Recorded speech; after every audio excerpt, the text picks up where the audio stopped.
Well, let me start out and give you a starting place. Dusty Rhodes, in my opinion, as a booker, most of the time was a genius. And he made us a lot of money. And he put a lot of faith in us, and he gave us a lot of experience. He taught me a lot.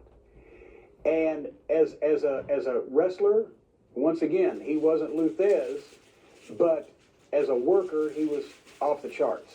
He could get himself over. He could talk himself over. He could become a personality that people wanted to see. And after a while of wrestling on top in every territory across the country and learning from guys like Eddie Graham and from guys like Bill Watts, he became a good booker. He knew what to do, but sometimes Dusty's only drawback was restraint in what not to do. Just because you had gotten away with some things for a long period of time didn't mean you shouldn't press your luck. Dusty Rhodes invented the big show concept. Once again, before WrestleMania, Dusty Rhodes invented Starrcade. Dusty Rhodes was a master at peaking angles and programs to a big blow-off. Dusty was tremendous at putting talent against each other that he knew would click and draw money with each other. The Midnight Express and the Rock and Roll Express. Midnight may draw money with this guy, but they're going to draw a fortune with the Rock and Roll. Same thing Rock and Roll may do, but when we get here, it's going to be magic. All strong points Dusty had. Dusty's weak spot was, as many people in the business would like to say, he'd draw 60 grand, but he'd spend 50 to do it. Would you be better off drawing 40 grand and only spending 20 than drawing 60 grand and spending 50? That's open to debate. But Dusty also went to the well too often on the classic finishes that worked like a charm the first time and worked okay the second time and worked pretty good the third time, but people started to get smartened up.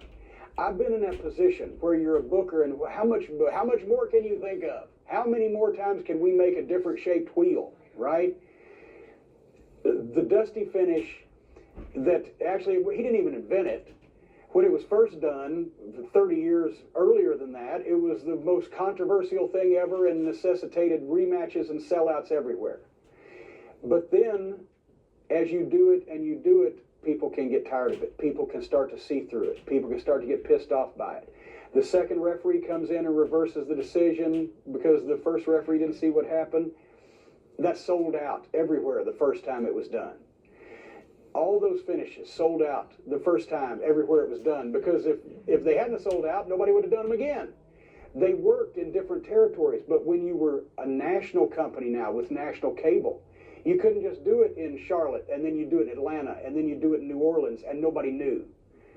In this territory, in the days before the internet and before cable television, in the Tennessee territory, they do the same finish in Memphis as they would the next day in Louisville, as the next day in Evansville, as the next day in Lexington. They changed the titles every night of the week. Nobody knew. There was no way to know unless you physically followed all the wrestlers around every week. But with cable, with the advent of newsletters, and then the internet finished it off, you couldn't get away with it anymore. One time I went up to Dusty, I said, we were in Greensboro, and I think we were working with the Fantastics. And I said, Dusty, the finish you wanted us to do, because I always wrote them down in my book, right? I have my books with every finish we ever did as a team with the Midnight Express. I said, Dusty, we did that here last month with the Road Wars. He said, don't worry, kid, it's two different people. They won't notice. They kind of noticed, you know, and I mean, who am I to criticize Dusty Rhodes? He's a genius. He'll never be duplicated. If he ever made mistakes, that was it. Not watching the bottom line and going to the well too often. We'll talk about the bottom line here in a little bit, but you mentioned Starrcade. Just kind of give me a little brief background on it. I mean, you know, 80s, and then give me your memories, some of the memories, some of your memories. Obviously, you know, 86, the Skywalkers was probably not a good memory for you at the end, but no. But you know, a lot of people when they say Starrcade, they think of the first one with Flair and Harley, and then they think of 85 with the I Quit match. Yeah. And then 86 with you and the. Well, I'll start out with the first one. The first Starrcade in 1983, I'd just been a professional in wrestling for a year. I'd been obviously a photographer, a ring announcer before that, but I had been a professional for a year. I was still in the Memphis territory, and we heard about Thanksgiving night in Greensboro, North Carolina. They did this huge show. Flair and Harley raced for the title. It was on closed circuit. Yeah, burp. Starting again. In 1983, the first Starcade, I had just been in the business for a year professionally. I was still in the Memphis territory, but we heard about it. After the fact, this huge show sold out the Greensboro Coliseum. It was on closed circuit. They did huge business. All the top stars, were on the card. I thought, wow, this could be the start of something, right?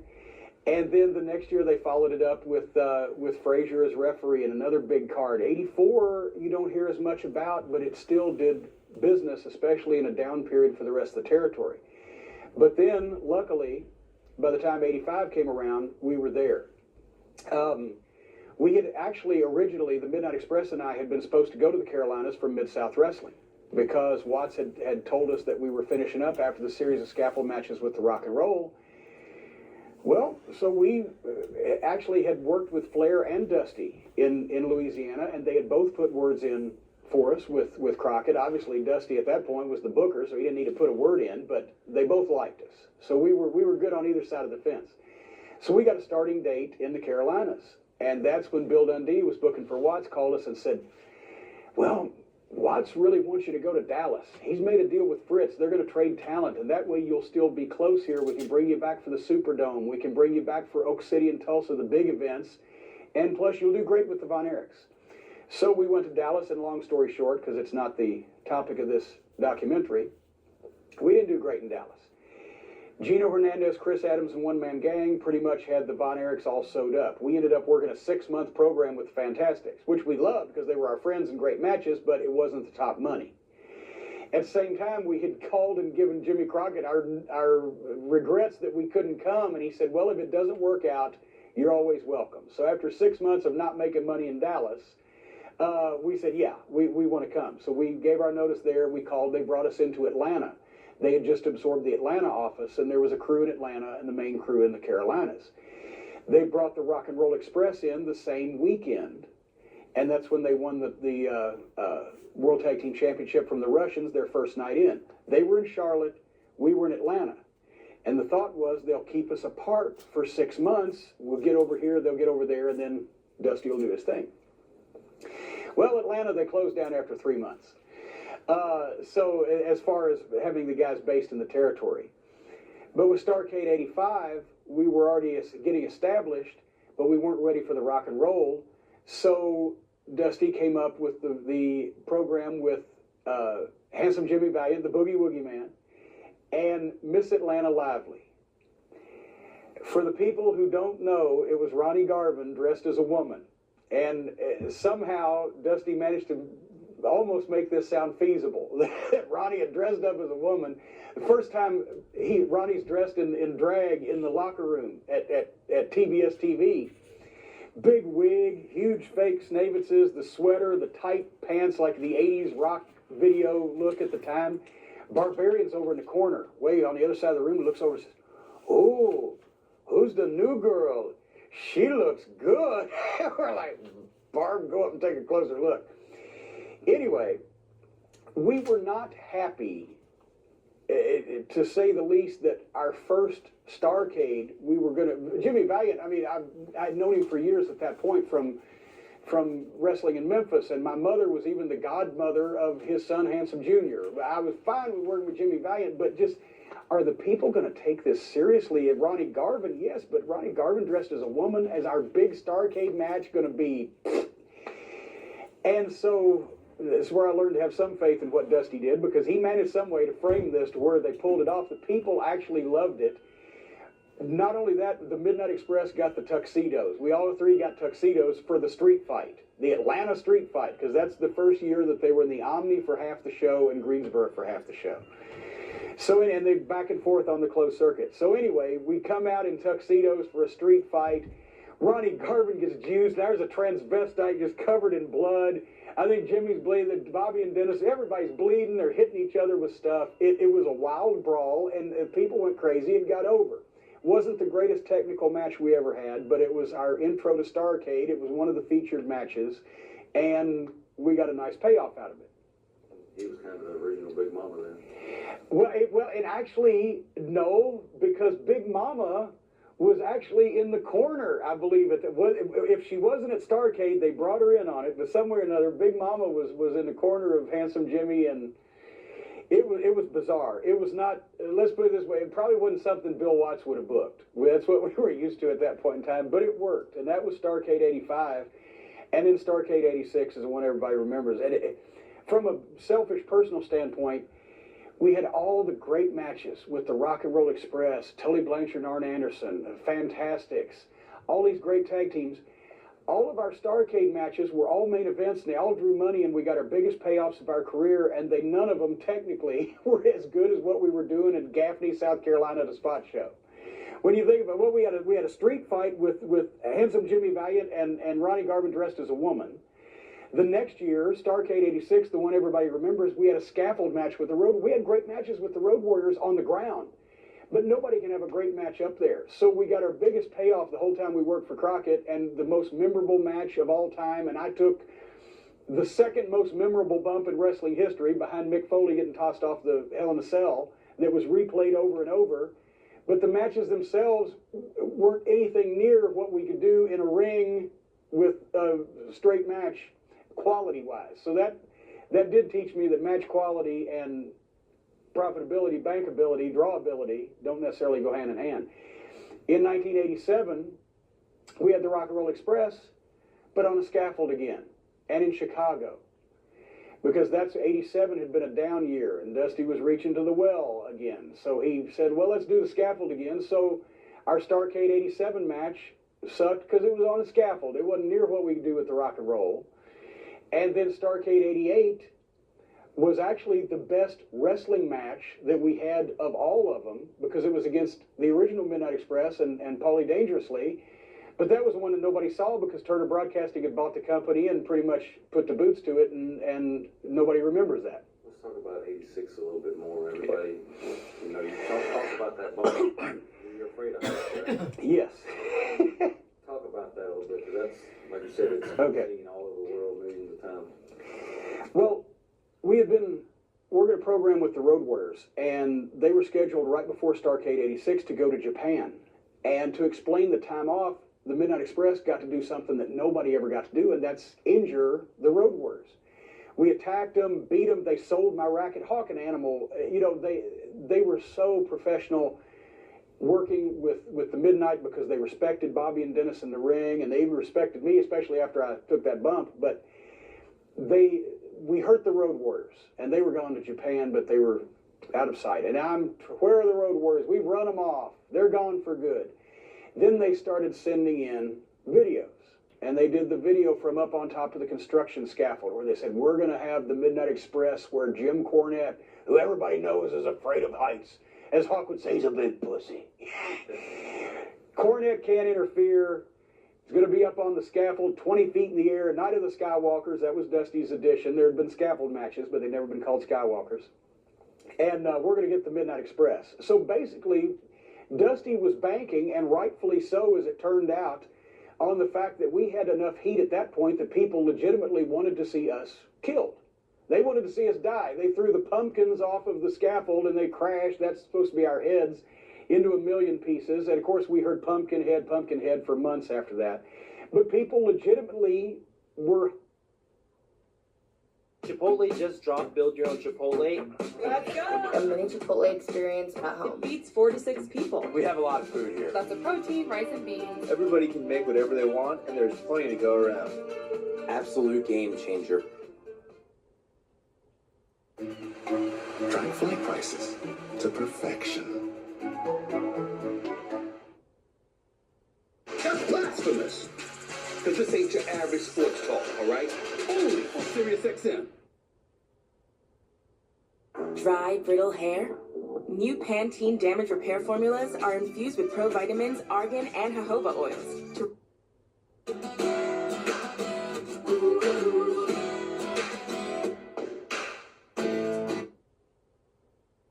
We're hoping threatening in some cases that they would pick us up bodily and throw us all off the scaffold and we would die. And that was the name of that tune. So I've seen scaffold matches because the first one ever was Jerry Jarrett and Don Green here in Louisville in 1971. I was familiar with scaffold matches. We had done them with the Rock and Roll in Louisiana. First tag team scaffold matches ever. And I was like, boy, it's going to be tough with Hawk and Animal up there. Well, it got tougher because a lot of people don't know this. In Japan, Hawk broke his leg. He didn't just break it completely in half, but he broke one of the two lower leg bones, and he had a cast on underneath his boot when he went up on that scaffold. So you talk about Cornette had guts because he took the bump, or the Midnight Express had guts because they took the bump. Hawk went up there, even though he didn't have to take the bump, he went up there with a broken leg. But this was the biggest show of all time. It was the first NWA show that grossed with the closed circuit gate and the Omni gate and the Greensboro gate. It grossed $1 million. We knew the scaffold match with the Road Warriors was not going to be a classic match, but the build and the hype and the promotion was insane. And the event was subtitled Night of the Skywalkers. So we knew we had to come up with something good. Hawk's up there with a broken leg. That made it a little tougher. Then, 3 days beforehand, every year at Starrcade, Dusty would bring everybody into the office and explain what we were going to do so that the guys could think about it. Because normally we'd find out in those days when we showed up at the building what we're doing 2 hours later. This time we had a couple days to think about it. Dusty sits us down. He says, okay, the Road Warriors got to win this one, baby. But the Midnight Express, top team, main event team. So I don't want to kill the Midnight Express off. So what we're going to do, and he looks at me, he says, after the Midnight Express, Bobby take the bump, Dennis take the bump, the Road Warriors win, but then they'll chase you, Cornette, up the scaffold. Now my eyes are getting bigger, right? They chase you up the scaffold, and you run out there in the middle, and there's one on one end and one on the other end, and you ain't got nowhere to go but down. So you get down under there, and you hang, and this was the way Dusty presented this to me originally. You hang underneath the scaffold, and down there in the ring is Big Bubba Rogers, 6'6", 350 pounds, and the Midnight Express, and you kick your feet up. Dusty, I'm sorry, I'm doing terrible, Dusty, but you kick your feet up, and you drop, and they catch you like they catch the girls at the cheerleaders at the football games. Oh, God. All right, so I got to go home and think about this for 2 days. I didn't tell my wife. I didn't tell anybody. I'm just thinking, I'm going to somehow kick my feet up and they're going to catch me like they catch the girl cheerleaders at the football games, right? We got to the Omni that night. Me and Bobby and Dennis walk out, and there is that scaffold set up. The only tag team scaffold matches that had ever been done were the Midnight and the Rock and Roll Express in Louisiana. We did them in every town, but that was the standard 14-foot scaffold, and, you know, even then it was risky. We looked up at that scaffold. It was 3 sections, three 8-foot sections. So it was 24 feet from the scaffold to the ground, 21 feet from the scaffold to the ring. And I looked up at that thing and I said, boys, the University of Alabama football team couldn't catch me. Come, I will kill all of you. And Bubba's even like, and Bubba would do anything. He's like, so plan B. We started thinking, I said, look, and I've seen something on TV about the parachute people when they drop and roll, right? I said, all right, Bobby, you're out. Dennis, you're out. Bubba, you get in there. When I'm hanging there, when I let go, I will throw my arms out to the sides, and you get your arms under me. When we land, we'll both drop and roll to the left, and you just break my fall a little bit, right? Okay, Jimmy. Then earlier in the night, if you go back and watch the tape, when I was out with Bubba again in his street fight with Ronnie Garvin, and I whacked Ronnie Garvin on the head with the racket, and suddenly I dropped from out of the view. Well, I had heard a crack in my knee. I had partially tore something because it was sudden pain, and I fell down. I got up, and I'm shaking it off. Now I got to drop off the scaffold. Failure was not an option, and I was not going to not do this. This was the biggest show of all time, and we're the feature match, right? So I'll be a grease spot, whatever, but at least a lot of people will see it. And I talked to Animal, and what a tremendous guy. He knew I didn't want to be up there, but he respected what we were doing. I said, when I go down on that scaffold and I reach under and get the rungs and I've got a grip on it, if you watch the tape, you can see when he comes over, he grabs my leg because he's strong enough to hold me. I wasn't going to fall on my head till I got under that thing, right? So he's working with me all the way. And you could hear me scream, actually, faintly, "Let go of me," which was his cue to, imagine that, let go of me. I swing underneath there, and I didn't even look when I was up there. I was doing this, but I wasn't seeing, because if I'd have saw, I wouldn't have been able to do it, right? I'm hanging there, and I'm thinking, okay, now I'm swinging. So I don't want to swing backwards, so I'm going to time this right. Bobby had dropped like this. He sprained his ankle. Dennis had dropped like this, landed on both feet and fallen over, kind of sold everything. I let go. It was like a tornado. I heard the wind whistling in my ear. It seemed like I fell forever, but in actuality, if you watch the tape, I defied gravity and fell like that. Bubba's there. As I drop, he lost me in the lights. Afterward, he said, "Jimmy, you fell so fast." I land on the knee that I've already done something to. It bent completely sideways the wrong way. I blew the ACL, tore a bunch of the cartilage. I flew backwards when I landed. After that buckled and I landed on my ass, my head flew backwards. I hit the back of my head on Bubba's kneecap, knocking me legitimately unconscious for about 10 to 12 seconds, which kind of served as a natural anesthetic because I didn't immediately feel the incredible pain shooting through my leg. I looked down when I got my wits about me and thought I was going to see a bone sticking out, right? But now I'm in shock, and suddenly I sound like Pee Wee Herman on helium or whatever. "Bubba, carry me." And Bubba's like, "Jimmy, that was great. What a great bump." I said, "Bubba, I'm hurt. Carry me." "That's great. Bubba, I'm shooting. Help me." He thought I said I was shitting, right? He didn't know what to. I said, "Bubba, get me the fuck out of here," right? So he gets me out of there, and some way or another, I got in the back and started putting weight on it again, and now I'm in shock. I don't know this, but I am, because I've torn everything, but now I can put weight on it. So I borrow a knee sleeve from Sam Houston, get in the car and drive back to the hotel, and my wife's waiting. The next day I got up, it was like this. It was huge. It looked like a basketball. I couldn't even hop on the other leg without pain. I had to go. She bought me a set of crutches and a pillow, put me in the back seat, and drove me straight to Charlotte, and I went straight to surgery, pretty much. And but once again, at least it was the second most famous wrestling bump of all time. And that is the story of Starrcade '86. Okay, just wrap up. Well, wrap up Starrcade. It was a huge event. Blah blah. And it was groundbreaking. Just real quick, and then we're going to transition into clashes. But Starrcade '86, like I said, was the first $1 million gate in NWA history when you counted everything. It was the first wrestling video that went gold when they sold it on TBS for months and months afterwards, and it was really what made the Midnight Express and myself probably one of the most well-remembered tag teams of the 80s for that one giant moment in time. Okay.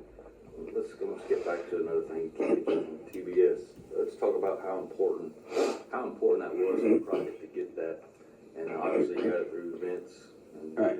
Like $1 million, $2 million, I'm not sure what it was. $1 million. Let's just kind of talk about how important TBS was and that exposure, and how I imagine once they got that, it blew up even more than it already had.